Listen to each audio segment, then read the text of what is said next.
¿Qué tal? Buen día, Agustín, Rocío y a toda la audiencia. Buen día.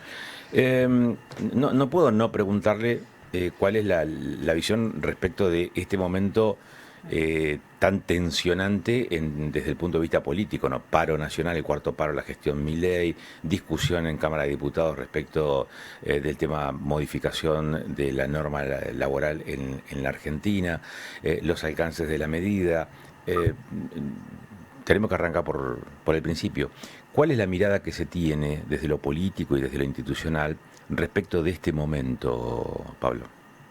Y la verdad que es un momento de transformación, ¿no? De grandes transformaciones, la posibilidad de avanzar con legislación que ayuda a dar previsibilidad y de alguna manera también a salir del estancamiento que tiene la economía argentina, donde hace 15 años que no se crea empleo privado, lo único que ha crecido es el empleo público y los planes sociales, así que entendemos que es una buena oportunidad para que podamos salir adelante como país y para eso hay que generar las condiciones.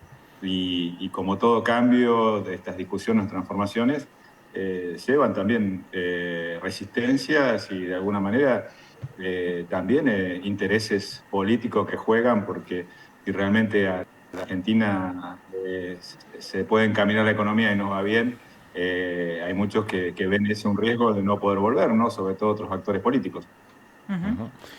En el plano económico, hoy aparece, digo, porque en el fondo también la discusión respecto de la reforma laboral, o inclusive hasta la modificación del marco jurídico penal para los menores también tiene alguna implicancia patrimonial, por lo tanto también tiene una mirada económica, ¿no?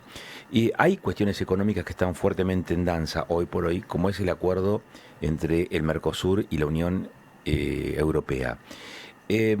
Cuando hablabas respecto de que este es un momento de transformaciones políticas, la reforma laboral incide directamente en los argentinos. Ahora, ¿cómo va a incidir la aprobación o este acercamiento entre el Mercosur y la Comunidad Europea a partir de este acuerdo, de la aprobación de este acuerdo, Pablo? Bueno, básicamente es abrirnos al mundo, es parte de la política que viene llevando adelante el presidente Milei y ha planteado como uno de los ejes de campaña la apertura al mundo. Y en ese sentido, cuando uno quiere vender, también tiene que estar dispuestos a la reciprocidad de importar. Y en ese sentido, se abre una ventana con un mercado de 450 millones de habitantes contra 250 millones, perdón, que tiene el Mercosur, así que realmente es la posibilidad de abrirnos al mundo y siempre decimos, ¿no? En el caso nuestro que venimos de la fruticultura, que Chile, por ejemplo, tiene acuerdos de libre comercio con el 85% del PBI mundial. Con esto Argentina recién accedería a acuerdos de libre comercio con el 30% del mundo, ¿no? Y nosotros tenemos una mochila muy pesada a la hora de producir o de exportar, que es, por ejemplo, los aportes y contribuciones que pagamos, que están alrededor del 30%, cuando Chile y Sudáfrica, por ejemplo, son competidores fuertes nuestros en lo que es fruta de pepita, pero también en el cítrico, y ellos pagan entre el 2,5% y el 3% solamente. A eso sumale que nosotros para entrar a la Unión Europea pagamos aranceles de ingreso y ellos tienen un acuerdo de arancel cero, entonces tenemos problemas de competitividad en Argentina, somos más caros para producir y por otro lado también tenemos que pagar para acceder a los mercados. En ese sentido, creo que es un reacomodamiento y es lo que viene planteando el presidente Milei, como decía desde antes, que es fortalecer en los que somos competitivos, en los que tenemos ventajas competitivas y de alguna manera también abrir el mercado a la tecnología, porque uno sabe que sobre todo en Europa, Alemania, Italia tienen la maquinaria de última tecnología que nos permite poder a nosotros mejorar también en productividad y en competitividad.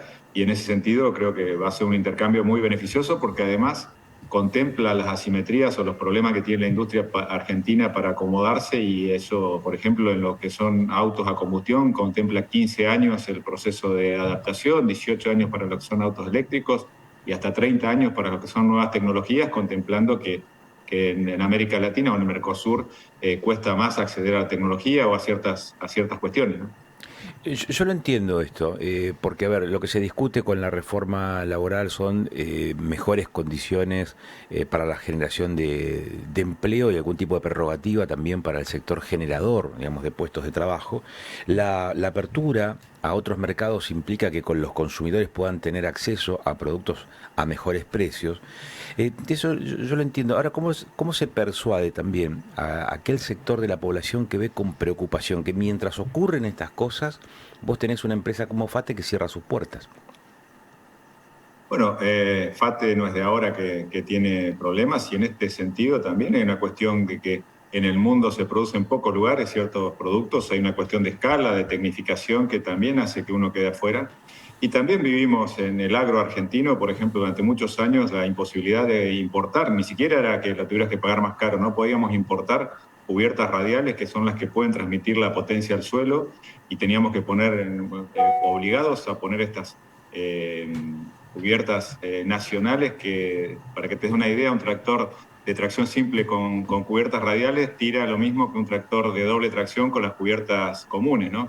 Entonces, durante muchos años se aumenta el gasto de combustible, no podés usar bien la potencia, o sea, fíjate al campo este proteccionismo de tener que comprar las cubiertas obligados, porque era lo que te hacían hacer, o para poder vender tractores tenías que ponerle las cubiertas nacionales, y no podías vender tractores dentro del país. Entonces, todo esto también ha llevado a que durante mucho tiempo, como se dice, cazar en el zoológico, pagábamos 3 veces lo que valía una cubierta con respecto a lo que valen los competidores.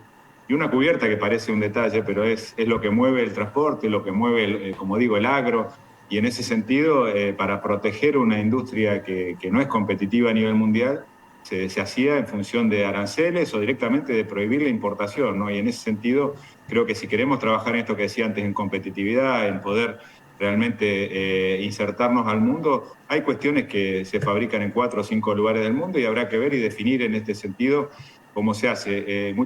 Muchas veces se habla del modelo australiano, ¿no? Ellos en algún momento tomaron una decisión. Creo que también eso sí sería la discusión que hay que dar, en cuáles sectores nos vamos a concentrar o dónde somos fuertes y competitivos, como decía antes, que tengamos ventajas competitivas y no tengan que tener un excesivo proteccionismo para poder ser viables. Y en ese sentido creo que es la discusión que se viene a futuro de cómo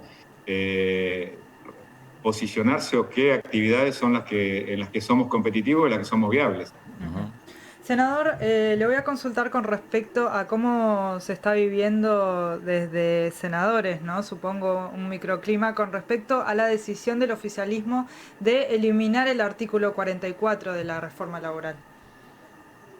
Eso en principio es la discusión que se viene llevando adelante. Ahí hay una discusión de fondo ahí, que es el uso abusivo muchas veces de las licencias médicas o extender las licencias médicas, que ha quedado en evidencia con este artículo y con la redacción, pero también denota el diálogo y el entendimiento que hay de parte del gobierno, del Ejecutivo y de Patricia Bullrich, que es quien lidera el bloque de senadores aquí en el Senado, valga la redundancia, de también tener la cintura y ver que es importante poder avanzar con el núcleo de la modernización laboral. Y esta es una discusión que va a quedar para más adelante, pero una discusión que hay que darla también porque es un planteo muy fuerte que hay de parte de las pymes, sobre todo, porque imagínate un kiosco que tiene un solo empleado, que tiene un problema de un certificado trucho, no solamente que tiene que pagar el 100% del sueldo, sino que también tiene que contratar a otra persona para cubrir ese lugar. Entonces,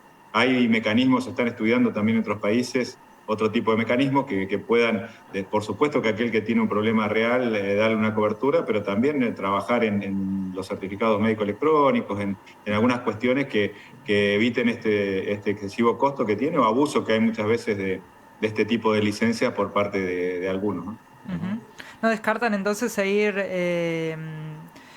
dialogando con respecto al tema entonces?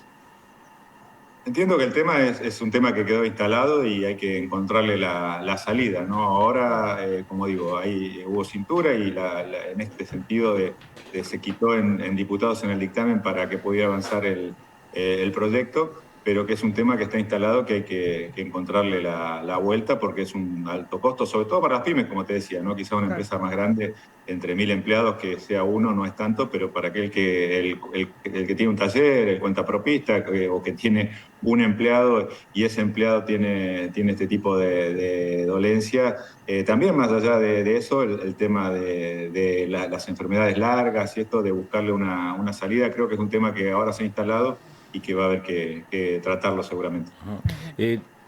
Vuelvo, Pablo, al tema Mercosur, Comunidad Europea, porque entiendo que hubo dictamen y quedó listo para ser sancionado. ¿Eso cuándo va a ocurrir, Servi? Bueno, la semana que viene va a ser una semana muy movida. Tenemos el martes 24 la O sea, sesión más movida que esta, preparatoria, más movida que donde el día de hoy. Mire que hay movilizaciones por todos lados hoy, ¿eh? sí, sí, más desde lo técnico y de lo de trabajo parlamentario. Hoy seguramente, igual todavía está tranquilo. Yo llegué hace ya un rato al Congreso y estaba todavía tranquilo el barrio. Pero la semana que viene tenemos el martes la sesión donde se eligen autoridades. Después el jueves hay una sesión donde se va a tratar la ley de glaciares, el tema del pliego de Iglesias como embajador, y el viernes se estaría tratando el acuerdo Unión Europea-Mercosur y si es que viene, a partir de que se le han hecho modificaciones a la ley de modernización laboral, también estaríamos tratándola el viernes. Y me olvidaba, el jueves tenemos también la baja de la edad de imputabilidad, así que como digo, van a ser unos días movidos. Después, el primero, que es el domingo, tenemos la Asamblea Legislativa, que es el inicio de sesiones donde se hace la asamblea en conjunto entre senadores y diputados y viene el presidente de la Nación a dar el discurso. Suena una chicharra, no sé, ¿los están llamando para reunión, Servi? No. ¿No? Ahora a las 11 comienza así, se constituye la comisión de acuerdos, que es la que designa jueces, ascensos en lo que hace a las Fuerzas Armadas y también aprueba los pliegos como digo, tiene ahora en agenda aprobar el pliego de Fernando Iglesias como embajador en la Unión Europea. Así que tenemos hoy actividad de comisiones y bueno, como decía, la semana que viene movida. Está bien. El acuerdo Mercosur y la Comunidad Europea a la región va a implicar qué tipo de posibilidades. Digo, porque La verdad que va a ser una de de sí, las ¿verdad? más beneficiadas, Neuquén, ¿no? Por un lado, Neuquén y Río Negro, por un lado por lo que hace a la fruticultura, que bueno, vamos a entrar sin aranceles al mercado europeo, que actualmente lo tenemos. También el vino, que se nos respeten las denominaciones de origen, la marca o el origen Patagonia o algunas denominaciones de origen que en ese caso hay 96 que en el vino que estaría reconociendo la Unión Europea.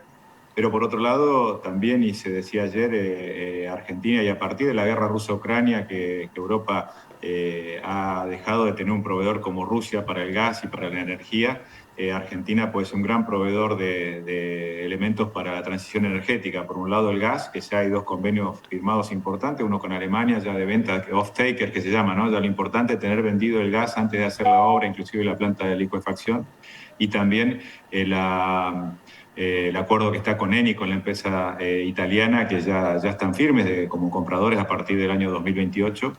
Pero por otro lado también el litio que hoy se está extrayendo, o sea, hay empresas europeas que están trabajando con el litio en el norte argentino y el cobre, que también es muy necesario para los autos eléctricos y para la transición energética, tendrían compradores en la Unión Europea. Así que, pero básicamente para la región estaríamos con la energía, que ya estamos teniendo acuerdos o convenios de compra, y eso va a permitir el desarrollo, pero también la posibilidad de traer equipamiento. Por ejemplo, los italianos en todo lo que es hidráulica, lo que es equipos, tienen buen equipamiento, así que en este intercambio entre partes creo que va a ser importante, pero más que nada ser proveedores confiables de energía, de transición sobre todo, y de elementos para transición, y como decía antes también para las economías regionales. Va a ser importante porque la posibilidad de entrar sin aranceles de ingreso de Europa, que hoy son bastante altos, y con respecto a Chile, por ejemplo, ¿no? Que competimos con Chile, que está acá a 500 kilómetros, y Chile no tiene arancel cero para entrar a la Unión Europea, y nosotros tenemos en frutas frescas alrededor del 6% y en jugos hasta el 15%, no depende el tipo de producto, así que es una ventaja importante y eso empezaría a correr a partir de que se firme el acuerdo. Empezaríamos, nos bajaría en Argentina gran cantidad de aranceles, sobre todo en lo que es economías regionales, en la carne y algunos productos que para Argentina son muy importantes. Ujú. No puedo dejar de consultarlo acerca de uno de los tantos rubros que mencionó que tiene que ver con la exportación de energía, ¿no? Y particularmente la exportación de gas, para lo cual la obra está en curso para llegar hasta la costa rionegrina y poder hacer el proceso de licuefacción, embarcar y llevar ese producto a otros mercados que lo requieran. Ahora, la planta de licuefacción o las plantas de licuefacción no dejan de ser botes, es decir, tienen cierto grado de de que no están fijas en el territorio. Digo, ¿en qué medida esto que pareciera ser, digamos, una apertura interesante para la colocación de la producción de hidrocarburos de la región, no tiene algún margen de precariedad tratándose de buques que hoy pueden estar acá y mañana, qué sé yo, podrían estar en otro lugar, ¿no? De producción. Y bueno, eso denota, primero por un lado es la velocidad con la que se pueden implementar, ¿no? Nosotros tenemos la producción, la posibilidad de exportar rápidamente. El buque es mucho más fácil que hacer una planta en tierra. Sí va a quedar, va a haber, se va a enterrar una infraestructura importante que son los caños, ¿no? Ya se licitó el caño de 48 pulgadas que va a ir al proyecto que tiene Pan American con Golan al sur de las Grutas, 40 kilómetros al sur de las Grutas, ahí cerca de Fuerte Argentino. Y el que se está viendo ahora de poner en marcha el de YPF, pero básicamente también esto que decías, con una inversión importante como es la planta, el traer un barco denota que todavía Argentina tenemos que construir esa confianza y esa previsibilidad con el mundo, y por eso es importante también avanzar con legislación y señales claras de que el país quiere un rumbo o tiene un rumbo claro y que da previsibilidad. La ley bases ya genera el marco con la posibilidad de hacer contratos a 20, 30 años de exportación de gas y de petróleo, que paguen lo que corresponde a los precios internacionales por el gas y el petróleo. Recordemos que el kirchnerismo, si hay algo que hacía, era pagar mucho menos de lo que nos correspondía a los neuquinos por el recurso, y sumala que tenías un dólar que era un tercio el dólar oficial de lo que era el dólar blue.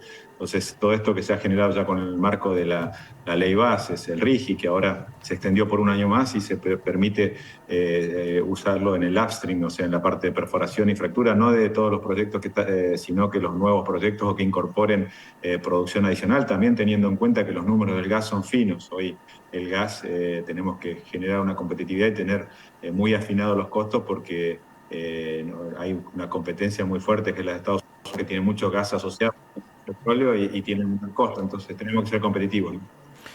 Servi, muchísimas gracias, muy amable, ¿eh?